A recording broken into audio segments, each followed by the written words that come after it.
नमस्कार। इस वीडियो में मैं मुंडक उपनिषद के तीसरे मुंडकम के दूसरे एवं अंतिम खंड की व्याख्या करने का प्रयास करूंगा। अब तक के खंडों में हमने देखा कि किस प्रकार ऋषि अंगिरस शौनक के उस महान प्रश्न का उत्तर देते हैं कि आखिर वो क्या है जिसे जानने से सब कुछ ज्ञात हो जाता है। ऋषिवर ने हमें धनुष बाण अथवा दो पक्षियों जैसे कुछ सुंदर रूपकों द्वारा ये समझाया कि ब्रह्म ही वो है जिसे जानने से सब ज्ञात होता है, क्योंकि संसार का मूल आधार ब्रह्म ही है। साथ ही पिछले खंड में उन्होंने ये भी बताया कि जो ब्रह्म को समझ लेता है और उसमें लीन हो जाता है, उस व्यक्ति के लक्षण कैसे होते हैं। आइए अब इस अंतिम खंड में ऋषि अंगिरस द्वारा दिए गए ज्ञान रूपी फल का हम एक बार फिर आनंद लें। इस खंड के प्रथम श्लोक में ऋषि समझाते हैं कि जो परम ब्रह्म को जानना चाहते हैं, ऐसे लोगों को सांसारिक इच्छाओं से मुक्त होकर केवल मोक्ष की कामना रखते हुए ऐसे किसी महापुरुष की उपासना करनी चाहिए जो स्वयं ब्रह्म में स्थापित हो। ऐसा ज्ञानी जिसे हर समय अनायास ही ये बोध हो कि वो केवल आत्मन है और सारा विश्व यही आत्मन अर्थात ब्रह्म है। भगवान शंकराचार्य इस मंत्र पर अपनी टिप्पणी में समझाते हैं कि उपासना के मार्ग पर चलने से ऐसे व्यक्ति उस संसार रूपी बीज को, जो हमें बार बार पुनर्जन्मित होने पर विवश करता है, पार कर लेते हैं। यहाँ बीज से तात्पर्य उन प्रारब्ध एवं संचित कर्मों से है जिनकी वजह से जीव देह धारण करता है। परंतु जब वो ब्रह्म को पूर्ण रूप से जान लेता है तो उसके संचित कर्म समाप्त हो जाते हैं और उसे फिर सांसारिक जीवन में लौटने की आवश्यकता नहीं रहती। तीसरे मंत्र में ऋषि अंगिरस कहते हैं कि इस परम आत्मन का साक्षात्कार न तो शास्त्रों के अध्ययन से, न ही बुद्धि से और न ही उसकी कथाएं सुनने से प्राप्त हो सकता है। तो फिर आखिर ब्रह्म कैसे प्राप्त किया जा सकता है? वो कहते हैं कि परमात्मा को प्राप्त करने के सच्चे संकल्प से ही ब्रह्म की प्राप्ति होती है, किसी अन्य साधन से नहीं। आत्मन आत्मसिद्ध है, उसे न तो तर्क की आवश्यकता है, न ही अभ्यास की, न ही वेदों के अध्ययन की। वो केवल अज्ञानता से ढकी है। आत्मन केवल उसे दिखती है जो इच्छाओं का त्याग कर केवल उसी के साक्षात्कार को इच्छुक है। अगले मंत्र में ऋषिवर ब्रह्म के मार्ग पर चलने वालों के कुछ और लक्षण बताते हैं। वो कहते हैं कि आत्मन की प्राप्ति उस व्यक्ति के लिए संभव नहीं है जिसमें आत्मबल की कमी हो, जो उत्तेजना या व्याकुलता से ग्रस्त हो, या जिसका तप संन्यास रहित हो। यहां बल का अर्थ शारीरिक बल से नहीं है। आत्मन पर ध्यान केंद्रित करने से उत्पन्न मानसिक और आध्यात्मिक शक्ति को यहां बल कहा गया है। उत्तेजना का अर्थ सांसारिक वस्तुओं जैसे पुत्र, धन आदि की प्राप्ति का मोह है। पांचवें मंत्र में कहा गया है कि जिन ऋषियों ने परमात्मा को प्राप्त कर लिया है, वे इस ज्ञान से ही तृप्त हो जाए हैं। उनके सभी उद्देश्य पूरे हो जाते हैं, वे सभी इच्छाओं से मुक्त हो जाते हैं और पूर्ण शांति प्राप्त कर लेते हैं। ऐसे धैर्यवान ज्ञानी जिन्होंने सर्वव्यापी आत्मन को प्राप्त कर लिया है, एकाग्रचित होकर सभी बंधनों से मुक्त हो जाते हैं।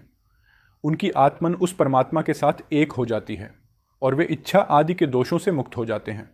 उनकी इंद्रियां पूरी तरह संयमित रहती हैं और वे किसी सीमा में बंधे हुए नहीं रहते।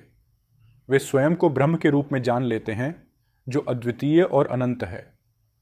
जब इन ज्ञानी व्यक्तियों की मृत्यु होती है तो वे अज्ञान से लगी सभी सीमाओं को त्याग देते हैं। यहाँ आदि शंकराचार्य घड़े में स्थित आकाश का उदाहरण देते हैं। आकाश को सीमित नहीं किया जा सकता, परंतु जब कुम्हार एक घड़ा बनाता है तो ऐसा प्रतीत होता है कि आकाश का एक भाग उस घड़े में समाहित हो गया है। परंतु ज्यों ही ये घड़ा टूटता है, उसके अंदर का आकाश मानो मुक्त हो जाता है और ऐसा प्रतीत होता है कि वो अनंत आकाश में जा मिला है। परंतु सत्य तो ये है कि आकाश का न कभी कोई अंश था न होगा। उल्टा वो घड़ा स्वयं आकाश में स्थित था और उसके टूट जाने पर वो भ्रम भी टूट जाता है कि आकाश का कोई भाग कभी उससे अलग भी था। इसी प्रकार ऐसे ज्ञानी ब्रह्म के जानकार शरीर से मुक्त होने पर ब्रह्मरूपी उस धाम में प्रवेश कर जाते हैं जिसमें पूरा संसार स्थित है। अगले मंत्र में ऋषि बताते हैं, जो साधक वेदांत ज्ञान को बिना संदेह समझते हैं और संन्यास के माध्यम से अपने मन को शुद्ध कर लेते हैं, ऐसे व्यक्ति ब्रह्मलोकों को प्राप्त करते हैं। आपको याद होगा कैसे धनुष बाण की उपमा के द्वारा दूसरे मुंडकम के दूसरे खंड में ब्रह्म को प्राप्त करने की विधि बताई गई थी।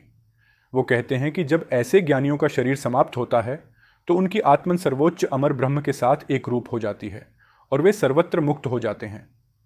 आदि शंकराचार्य बताते हैं कि स्थान से सीमित होना केवल संसार में ही संभव है, क्योंकि यह सीमित साधनों से संपन्न होता है। परंतु ब्रह्म अनंत है और इसलिए इसे किसी सीमित स्थान पर प्राप्त नहीं किया जा सकता। यदि ब्रह्म स्थान की दृष्टि से सीमित होता तो वह किसी भौतिक वस्तु की तरह आरंभ और अंत वाला, किसी अन्य पर निर्भर, भागों में विभाजित, अनित्य और उत्पादित होता। परंतु ब्रह्म ऐसा नहीं है, इसलिए उसकी प्राप्ति भी स्थान की सीमाओं से बंधी नहीं हो सकती। अतः हम कह सकते हैं कि ब्रह्म की प्राप्ति के लिए किसी विशेष मंदिर या वेदी की आवश्यकता नहीं है।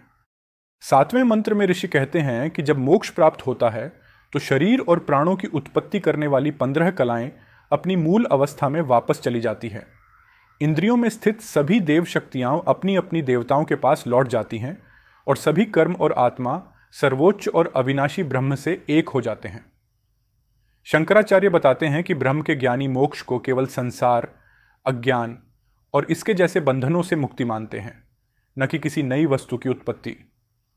जब मोक्ष प्राप्त होती है तो शरीर, प्राण आदि को उत्पन्न करने वाली कलाएं, हमारे पंचकोश आदि अपनी अपनी प्रतिष्ठा में वापस लौट जाती है। साथ ही उन साधकों के वे संचित कर्म जो अभी फल देने शुरू नहीं हुए हैं, और हमारा विज्ञानमय कोश जो अज्ञानता के कारण बुद्धि को ही आत्मन समझने की गलती करता है और इस तरह विभिन्न शरीरों में प्रवेश करता है, ये सब भी ब्रह्म में एक हो जाते हैं। आदि शंकराचार्य लिखते हैं कि ब्रह्म सर्वोच्च, अविनाशी, अनंत, अटल, सर्वव्यापी, अजन्मा, अविनाशी, अमर, कल्याणकारी, निर्भय, अनादि, अनंत, बिना बाहर या भीतर के, अद्वितीय और असीमित है। ब्रह्म के वर्णन के लिए वो एक सुंदर रूपक भी देते हैं। जिस तरह सूर्य की छवि उसे प्रतिबिंबित करने वाली सतह, जैसे पानी या शीशा हटा देने पर फिर से सूर्य में लीन हो जाती है, वैसे ही इन सभी कलाओं, कर्मों आदि के नष्ट होने पर आत्मन परम ब्रह्म में सम्मिलित हो जाती है। अगले मंत्र में ऋषि अंगिरस एक और उदाहरण देते हैं। वो कहते हैं कि जैसे नदियां बहती हुई समुद्र में मिल जाती हैं और अपना नाम और रूप खो देती हैं, वैसे ही ब्रह्म का ज्ञान प्राप्त कर चुके ज्ञानी व्यक्ति भी नाम और रूप से मुक्त होकर उस ब्रह्म को प्राप्त करते हैं जो अव्यक्त से भी परे है।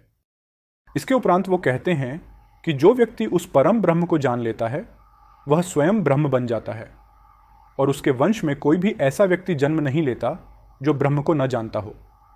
वह व्यक्ति शोक, पाप और पुण्य से पार हो जाता है और हृदय की उन गांठों से मुक्त हो जाता है जो उसे अमृता को प्राप्त करने से रोकती हैं।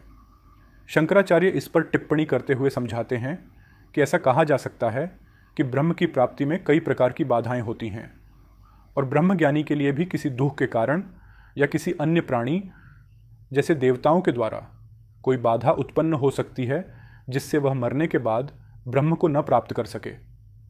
लेकिन ऐसा संभव नहीं है क्योंकि ज्ञान द्वारा सभी बाधाएं पहले ही हटा दी जाती हैं।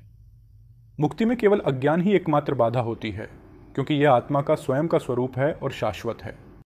इसीलिए जो व्यक्ति इस संसार में परम ब्रह्म को अहम ब्रह्म अस्मि अर्थात मैं ही वह हूं के रूप में जानता है, वो किसी अन्य मार्ग पर नहीं जाता।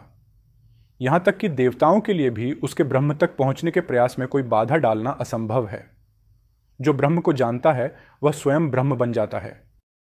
10वें मंत्र में ऋषि अंगिरस समझाते हैं कि ब्रह्म ज्ञान की शिक्षा किन लोगों को दी जानी चाहिए।